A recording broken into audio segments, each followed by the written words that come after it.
evening, everyone, and welcome to Delight and Fright. I am Kat, and above me is the lovely Luna, and we have a very special guest today, our second time guest, writer Anthony M. Caro.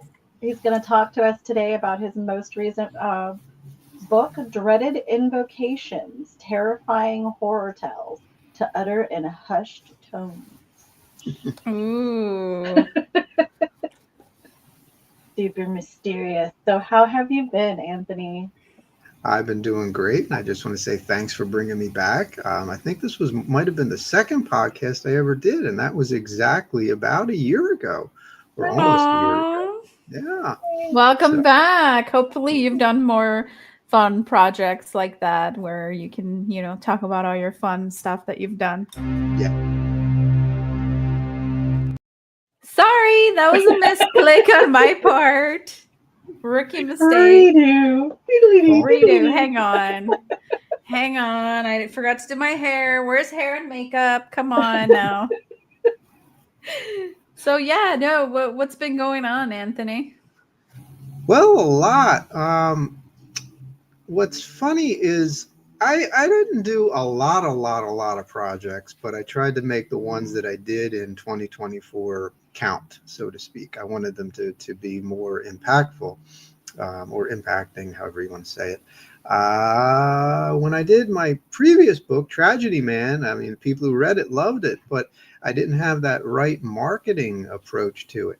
But with Dreaded Invocations, which was actually finished in 2023, it was serialized on the, sadly, within the next 10 days, it was the Amazon Develop platform, which is serialized fiction, serialized nonfiction. They're closing that down, unfortunately. But Dreaded Invocations originally started as a fiction slash nonfiction magazine, although it didn't really have magazine format. It was more like your standard ebook format, the way the platform worked. But with this collection, I put the fiction works all together and I released them in May of 2024. But I did it with a very heavy marketing campaign that was, trial and error, so to speak.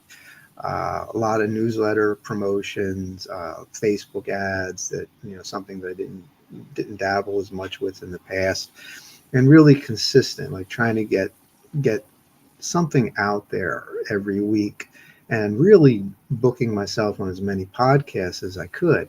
And the end result was, it was, the sales were through the roof on this one. I mean, not to the level of some other indie authors, but definitely was, uh, definitely my best selling book, and one that really I think I appreciated the most was the fact that people gave it really good reviews. They liked it. And I initially, like when I wrote Tragedy Man, I did it as an anthology with a framework, because I didn't think people would buy a short story collection from an unknown author or a new author. And I didn't think that it could be marketed that well, because when you do, like when I was a huge fan of short story collections, going back to when I was junior high. And usually they have names like Dreaded Invocations and other names that don't really tell you what's in the book, because you can't really tell you what's in the book. It's a short story collection. You got 13, 14, 15 stories that are all different. And it turns out I was not correct on my assessment. There's a huge market for short story horror fiction out there. I mean, people really eat that up, and I should have known that, because they've been selling since the 1940s, or when they started first putting those type of collections And together. people, today they seem to want things quicker, faster. Not everyone Yeah. has time to dedicate to an entire book. So they Yeah. want things quick and easy. And definitely, I know Luna likes short stories because it's not Mhm. so lengthy. She's not Hmm. has to, like, oh God, I have so much more to read. She can So much. story here and there, and then just kind of read Yeah, a if I magazine. if I if I fall behind on reading a novel, and I actually have a couple that I was reading that I fell behind with, and now it's like 6 months later, and I don't remember the first half of the book, so I got to start all over again.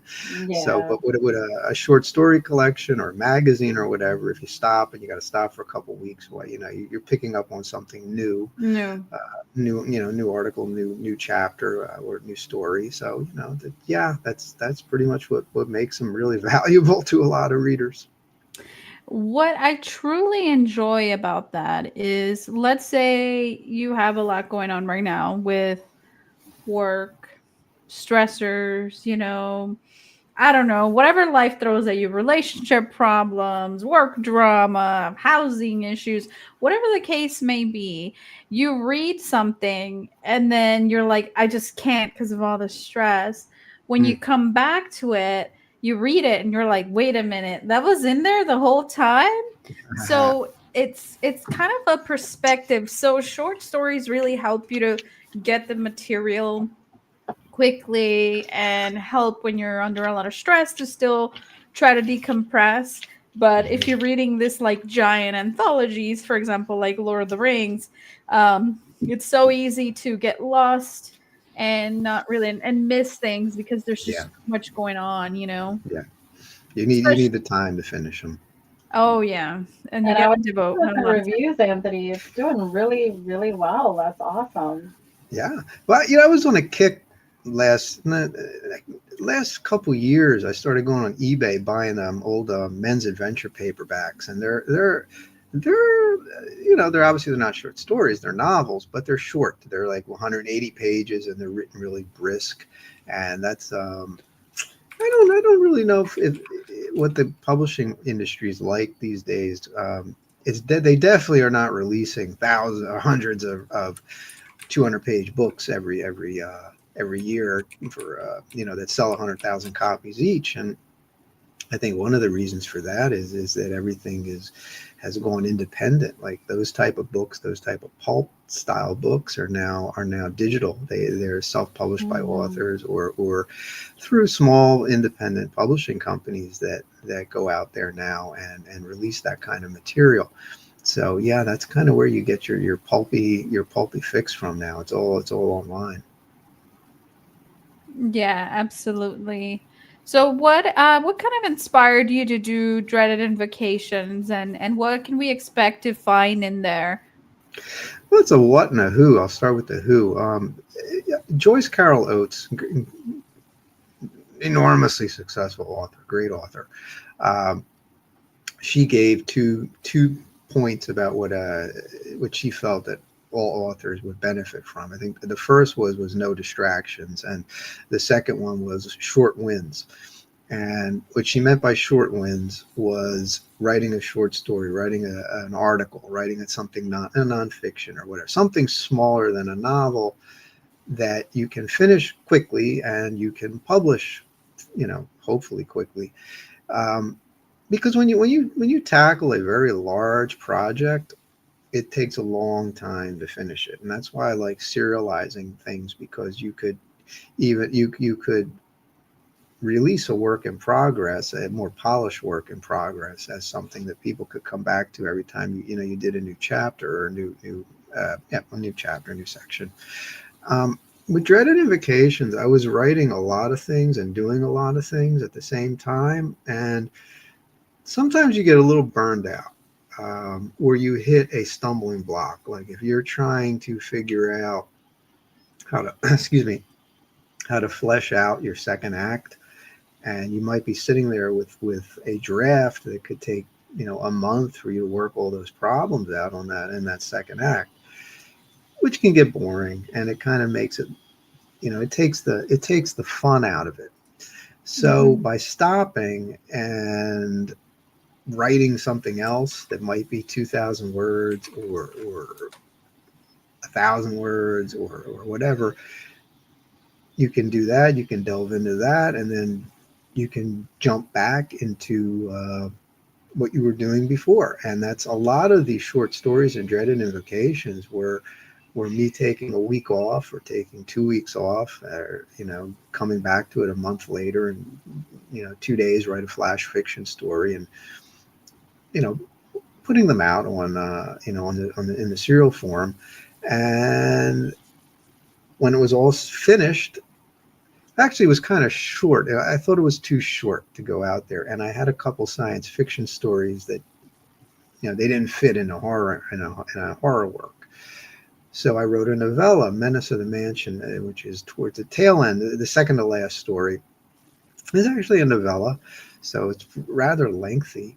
And I think that there might be one or two other stories that might be in the 5,000 word range. I got the book right here. Actually, this is the paperback version of it. Yay. So let me see. I think there was one or two that were. Oh, Swing and a Miss was a longer short story, so it was like about 5,000 words, but most of them were tight. And the inspiration, well, it just comes from everywhere, man. I mean, that's why the book's a little eclectic. Uh, Obviously, the biggest inspiration would be short story collections. I was always a huge short story fan, and I plug Martin H. Greenberg all the time. He passed away, unfortunately, but Martin H. Greenberg was an editor who put out a lot of great collections of horror short stories, but he also did licensed properties. Like he did DC Comics short story collections. You know, he was the editor. He didn't write them, but he had like top talent. Like I think Further Adventures of Batman was one that he did. And the Dracula Prince of Darkness, when Bram Stoker's Dracula came out, that was a collection of Dracula stories, and his stuff was great. And that I loved. I really dug that. You know, and then another one, two that I really liked, and this is back in the old days, was Hot Blood, which was I think that went about like 13 volumes. That was like Tales of Erotic Horror, and Jeff Gelb put out it's called Shock Rock, and that was themed around rock and roll and horror stories. And those were short story collections that really stuck with me. And on the inspiration, because a lot of short stories were inspired by comic books. You hear a lot about EC Comics, the old Tales from the Crypt, On of Fear, Vault of Horror, and crime suspense stories, which is a little bit overlooked and very heavily influenced by crime suspense stories, because those were crime stories. Like a lot of my short stories are about take a crime angle, and crime suspense stories when it came out. Most crime comic books were kind of dull. They were basically bank robberies, and at the end of the story, the FBI arrests the guy or whatever. They weren't that great. And crime suspense stories really went in the direction of really making scary crime stories, like really shocking ones. And I always dug it. It's basically realistic Tales from the Crypt. That's probably the best way you could describe it, because with the same people writing it, same people editing it, same people drawing the stories. And also, I am a huge fan of DC Comics horror anthologies, which were Comics Code safe. They were not vile. They were not over the top. And I House of Mystery was their flagship, and I used to love that as a little kid. And it could be juvenile, it could be a little silly. When you're trying to squeeze in 4 stories into a 22 pages worth of storytelling, and then 10 pages of advertisements, and your audience is 8 years old, you're not going to get complexity. But you did not take it easy on this book. The stories, it seems like there are no holds barred. They are hardcore. I started reading I read the first one, and it was very Fight Club to me. I really got that vibe from it, and I was just loving how you just went for it, and that's Fight Club. That's awesome. Fight Club definitely is apropos, because that's a transgressive novel, and I'm a huge fan of transgressive fiction. And transgressive fiction goes back to Notes from the Underground, but American Psycho is transgressive. Like Less Than Zero is transgressive. And I kind of like to take some of these traditional pulp stories, traditional 1980s, 1990s style short stories. My personal favorite of the DC anthologies was Ghosts, which I was never a huge ghost story reader, but Ghosts was scary. That was a really scary book that DC put out. It was definitely a step up from House of Mystery and House of Secrets. So what happened was with transgressive fiction, you kind of take a more subversive angle on traditional stuff, traditional material. You're kind of almost deconstructing it and playing around with it, mix of dark humor and edginess. It depends on the author. Some are more extreme than others, some are more funny than others. But yeah, that was an angle I took with it.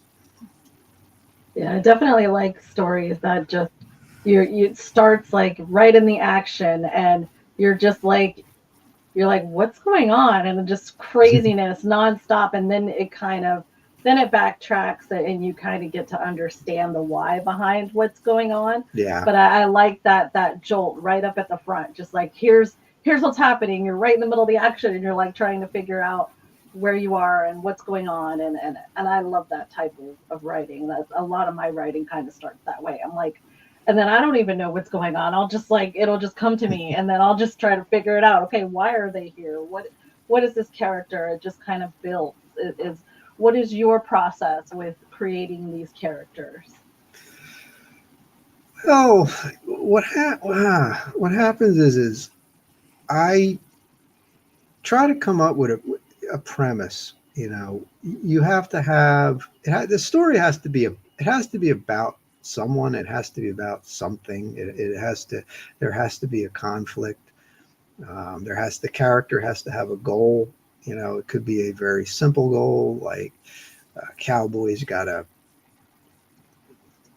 bring the outlaw back to jail who escaped from jail. I mean, it has to have a clear plot. It has to have a clear purpose.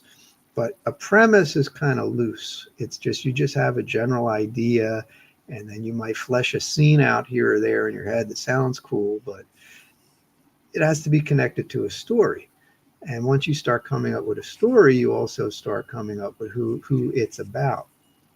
And what I don't like to do too much is I don't like to plot and detail the plot and detail everything too minute, because you got to give the character breathing room, because if you don't give the character breathing room, the character is not going to carry the story, and it's not going to be a fleshed out character. So I kind of but I do want to point out, I never start writing until I have the ending in mind, because if I don't have the ending in mind, I don't know where the story's going. That's how it meanders. It goes here, there, and everywhere, and then you just write an ending to tie everything up, and that's how you make a bad movie. That's a movie, where they're rewriting the script on the fly, and you don't want to do that, because it never turns out. Actually, I take that back. Messiah of Evil was a movie like that, and it was a fantastic movie. In fact, I don't even think they finished it. I think they just kind of slapped. They ran out of money, and I think they edited something together, and it was into classic. It's a great film. So I kind of like. That's not the norm, though, for sure. No, it's very hard to pull that one off. Yeah, I don't know how they did it.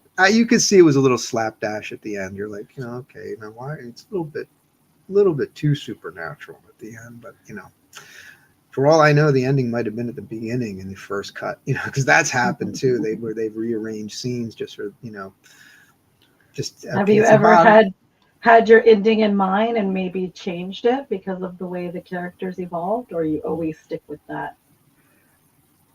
The definitive ending to me is a sentence or two. If I could describe how it ends, I give it to you in a sentence. Like the character rides off into the sunset.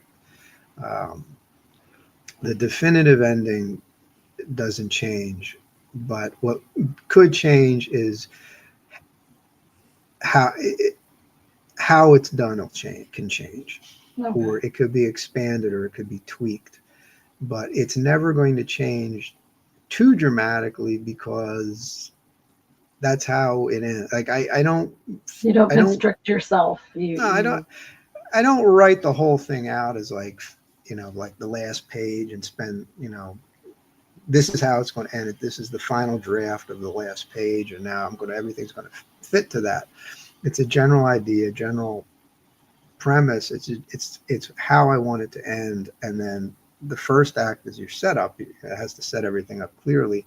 Your middle is just whatever happens at the beginning is now going to get turned on its head, and that's how you get a second act. Your rising and falling action. I mean, that's a theater and a movie approach. Yeah. I mean, it's a movie concept, but it comes from the theater. It comes from the Fratagian pyramid. So I kind of, a lot of the stuff I write, really, I'm thinking cinematic in mind, but I don't, I'm not making a movie right now. So they become prose works that are influenced by that kind of storytelling. So but no, I wouldn't lock an ending in an ending's details too much, but in terms of the actual ending I have in mind, no, that doesn't change, because if I change that, I have to change everything else, because I'm building towards, you're building towards that specific ending. That's a way of doing it. I mean, there's other people, they'll write a treatment that's extremely detailed, and then the treatment, when they turn into a novel, it's just they're adding dialogue and they're making the treatment sound better. It's not just expository. So I mean, there's a million ways you can do it. If people like it and it's and successful, the end result is you're finishing. It's a finished. You're publishing a book. It's finished. The process is you have to pick the one that's best for you, that works best for you. And Anthony, how would Dreaded Invocations, how would this compare to your most recent works or previous works that you've done? Well, the brevity, because they're short stories. With Tragedy Man, that was an anthology where you had 2 short stories, 2 novelettes, and a novella, a rather lengthy novella. Yeah. Mm-hmm. And it was connected. It was interconnected. Whereas, Dreaded Invocations, you can read them the way I used to read short story collections. You can jump around. If you don't have much time, you look at the page count and you pick the shortest story. Or if you have a lot of free time over the weekend, that's when you're going to hit the longest one. You don't have to read them in order. But the style-wise, they're pretty much similar to Tragedy Man and the soon to be unpublished. And I'll tell you why. And towards the end, why is Cal drawing stick figures at 3 a.m. in the 22nd century, which was my first release, which was a novelette. It's short, it's 60 pages, and I just wanted to get something out on Amazon, and that was something I had completed, and I put it out. I put it out there. That was maybe 3 years ago, but that was a science fiction story, cyberpunk. Yeah, so. But mainly, I've been mainly known as a nonfiction writer. I've published a bazillion nonfiction pieces. I mean, my old hub pages had over 100, and I had maybe a dozen or so magazines, and I was a regular writer for horrornews.net. And what's funny is when I was editing Dreaded Invocations, I got frustrated because I don't like to edit, especially when. It's one of the problems with serialized works. When you put them into a novel, they're going to have to go through a lot of editing to smooth out, because it's a different platform. So I took a break after 8 weeks of straight editing, and I said, I'm doing the same thing every day. I got to do something different. So I usually do 1 or 2 pieces a year for comic book historians, and I decided to do. Another nonfiction piece on Daredevil and Black Widow back in the 70s, back when they when they were a team up book, because Daredevil was one of Marvel's top sellers in the 60s. It sold better than I thought when I did the research. but sales were going down, and Marvel started doing team up books. They started, they put Captain America and the Falcon together, and they put Daredevil and Black Widow together. And this would have been, and they moved them to San Francisco. They actually moved them out of New York, which was very rarely done. Yeah. Marvel very rarely did anything outside of New York City. And it just was something that just, I had an idea for that for a long time, and I just ran with it, and it just turned out to be one of the comic book historian essays I wrote that people really, really liked. I got really positive reaction to that, and that's actually available in audio form, and I'll get into that a little later, because I have I have some audio works out Audiobooks? there. Not audiobooks. What I did was I was considering releasing some of my nonfiction work in a collection, and then I said, but it's already available for free online. They can read it online. Like, why would they want to buy the book? It just wouldn't even make sense, because it's, even if I added new material, it's like, what I'm not going to change these essays very much. I mean, so I said, what I'm going to do? I'm going to just have them narrated and put them together in audiobook form, and release them on podcast platforms. So I did the Daredevil one first, and then put it on Apple, put it on Spotify, put it on YouTube. It's called Comic Book Ruminations, which is the podcast. And every month I try to edit something together and put it out there. And Halloween I did one of my Swamp Thing essays from way back when. That and my old Werewolf Love by me Night. some Swamp Thing. Oh, yeah, Swamp Thing was great. Swamp Thing was great. I just read one of the newer books. They were really good. I think they're putting out the Nancy Collins collection. I think that's probably been reprinted before, but her stuff was great. Yeah. So, and some of those essays are original, like rather than always taking something that's previously published, I would write something new, maybe a little shorter. I think I did one on. I definitely did one. Giant Size Spider-Man #1, which was a kooky book, because it teamed up Spider-Man with Dracula, which was just bizarre. Yeah. I don't want to give too much of it away, but I found out how they kept this from being ridiculous, and I read it for the first time in 25 years, or no, longer than that. It had to be 40 years, and put it up on the on YouTube and Spotify and elsewhere as an essay, and it's people dig it. So that was my other project. Yeah. Are you going to be doing going to any conventions or anything? You got anything in the works for any of our conventions coming up? Well, I'm not in the USA right now. I'm traveling. When I get back, I definitely will. I have to be honest, for business purposes. I haven't been to many film festivals or conventions in a long time, and I kind of need to get myself back doing them.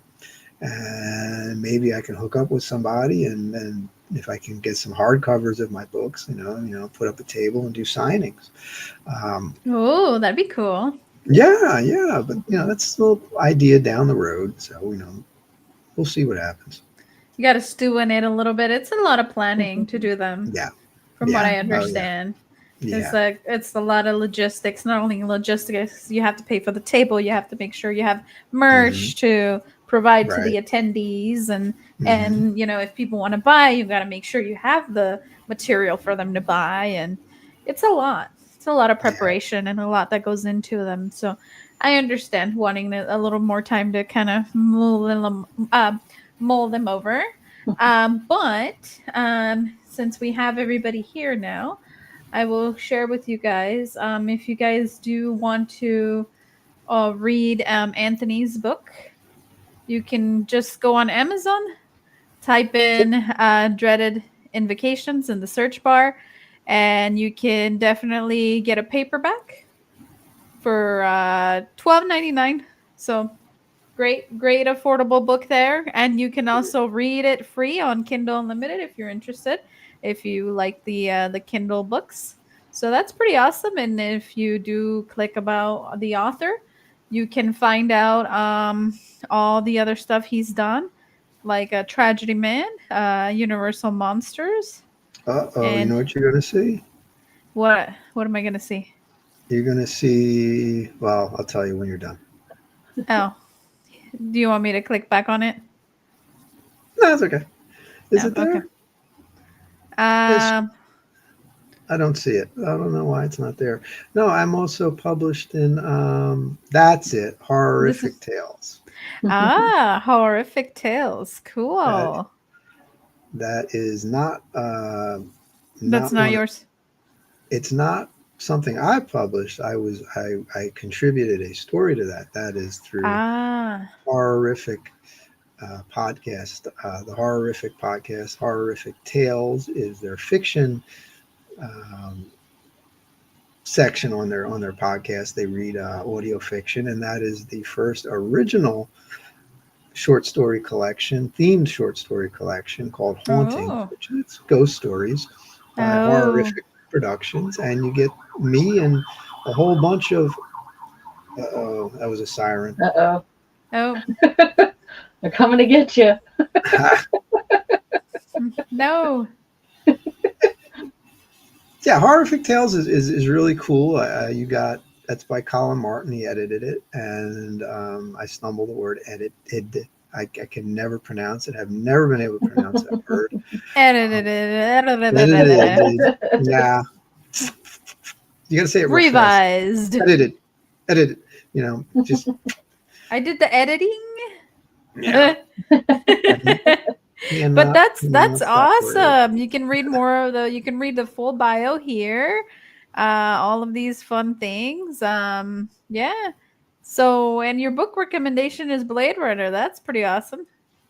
Yeah, because that heavily influenced my science fiction, and my next book is going to be a cyberpunk anthology. That's Oh. that should. Well, Dreaded Invocations is came out in May, so we're going into February, so March, so 2 more months. So yeah, it'll be about 1 book a year. So yeah, that one will be out. Nice. That is so fantastic. Is there any ghost stories in Dreaded Invocations? Yes. Ooh. One of them I can't mention because it would give away the ending. Oh yeah, no, don't. But as long as we're expecting ghosts and ghoulies in there, that's going to be fantastic. Now, Anthony, before we start to wrap up the show, what can we expect from you in the future? I know you teased a little bit of a Blade Runner-esque thing. What are you brewing? Well, when I wrote the first cyberpunk story, I was very heavily influenced not only by old school cyberpunk, like William Gibson, Neuromancer, and I don't think I would call Philip K. Dick a cyberpunk writer. I don't think he really, even though Blade Runner is kind of heavily influenced cyberpunk movement. Yeah, that came later in the 80s or slowly built over time. But I like new wave science fiction. I like, which was sci-fi that I don't want to say nobody read it, but it was the quirkier sci-fi that you would find in like Heavy Metal magazine or in underground publications and all that. And a lot of times when I read some of those stories, a lot of those stories, they might have been in a magazine or a fanzine that might have had 200 readers. So you could play around with in-jokes and you could play with quirkiness that might not necessarily work in a mainstream book. And there was a lot of experiment. I considered, the Cal book, I considered that avant-garde. If somebody had asked me to write for Heavy Metal, or somebody asked me to write for certainly not Isaac Asimov science fiction. It would definitely not fit into that magazine. But if it was something a little quirkier, or I gave him quirky to the 10th power, and I think the novelette is I'm very proud of it. But I understand that I don't necessarily feel that it works as a standalone. And what I wanted to do was I wanted to expand on it, but not sequelize it. And I started thinking more about the city that it takes place in, like and the old TV show Naked City, where there's 1,000 Tales in the Naked City, which is an old film noir. And film noir, neo noir, cyber noir is something I preferred that more than stuff that just got you techie, like where they're just talking about technology and implants and all this other, it's like reading, it's like reading the instruction manual to a dishwasher. It's like, it's boring. It gets real boring after a while. And I liked, and also I don't really know that much about technology. So I kind of stuck more with Private Eye, and again, sneaking crime stories in there. But I still dug a lot of the more video game influenced action movie segments of a lot of cyberpunk works, a lot of cyberpunk movies, novels, and all that. So I wrote a spin-off to it. And the spin-off, which was supposed to be, maybe about the same length, ended up being novel length. It's like it's probably a couple probably a long novella, like 150 pages. And again, I was serializing it. So with each story, you're getting more and more of a vision of what this world of the story looks like. But when the serial platform went away, I couldn't do another follow-up story to it. I mean, I could put it in a novel, but I said to myself, maybe it's best to take these two stories, this novelette and this novella, and do 3 more stories, like a short story at the beginning, a short story in the middle, and a short story at the end, where you would have a book ending and an interlude that kind of fleshed out some of the more mysterious aspects that would have been fleshed out if it had continued. The serial version had kept continuing as a chapter every week. So that is probably coming out that's probably coming out in about 3 months or so. I should finish it because it's mostly finished now. And I just want to do, I just got to write the middle and the final short story. I got to finish those up. And then that'll be out. And then kaboom, that's that big project. And then there'll be there'll be more Horrific Tales volumes. And I don't can't really talk about that because it's not really mine. It's not, yeah. No, completely understandable. But those will be continuing. That's a guarantee. Awesome. Awesome. Well, we love talking to you, Anthony, and definitely come back when you can talk about your new book as well. Yeah. Oh, yes. We got some. It's very premature right now, but we got a film project that'll be probably geared towards 2026. So that's down the road. But that's not. Maybe we'll do it. No. We did. It's getting done in 2026. That's nice. That's. I have to get a movie done. So yeah. Awesome. Yay. All right. We can't wait. Well, do you have any questions for us, Anthony, or Kat? Do you have any last minute closing questions? No, it's just been a pleasure seeing you again, Anthony. I know. So I fun. got a question. Have you guys ever thought of doing nonfiction readings on the platform? Or do you do that already? Or nonfiction readings? What do you mean? Just read short stories.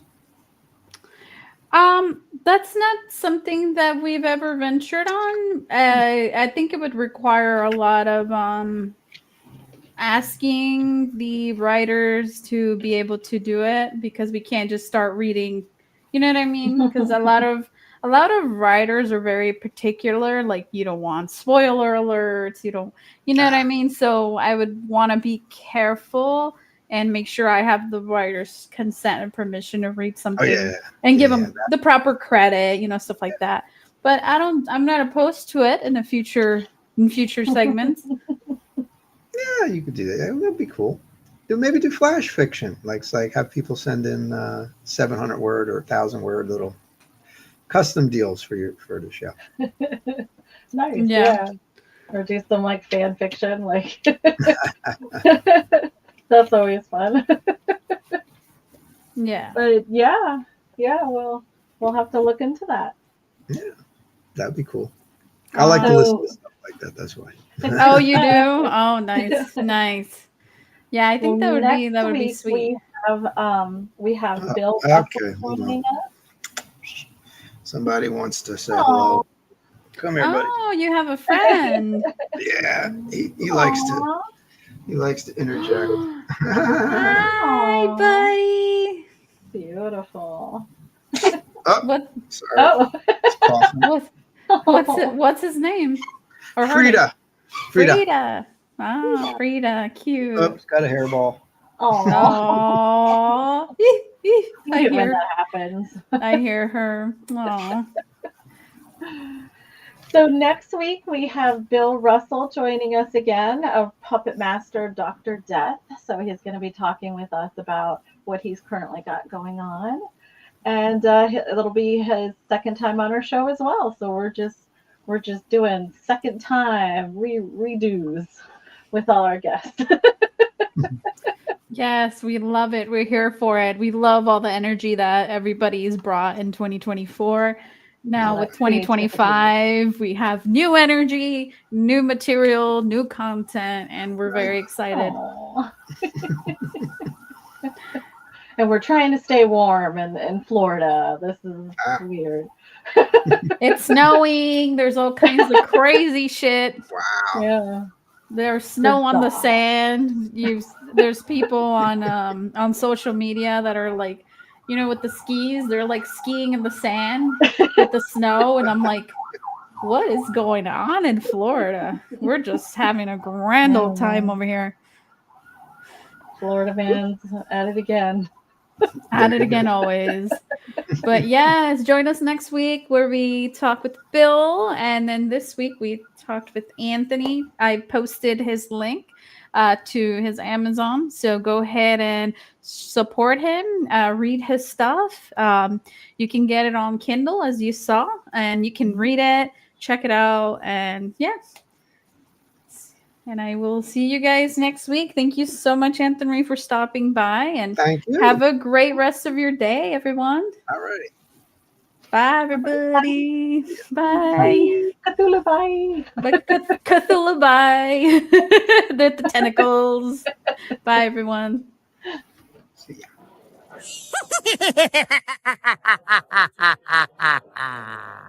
Hello, boils and ghouls. It's your old pal, John Kassir, the voice of the Crypt Keeper. And I want to thank you for listening to Delight and Fright with your hosts, Luna and Cat, a podcast for outcasts.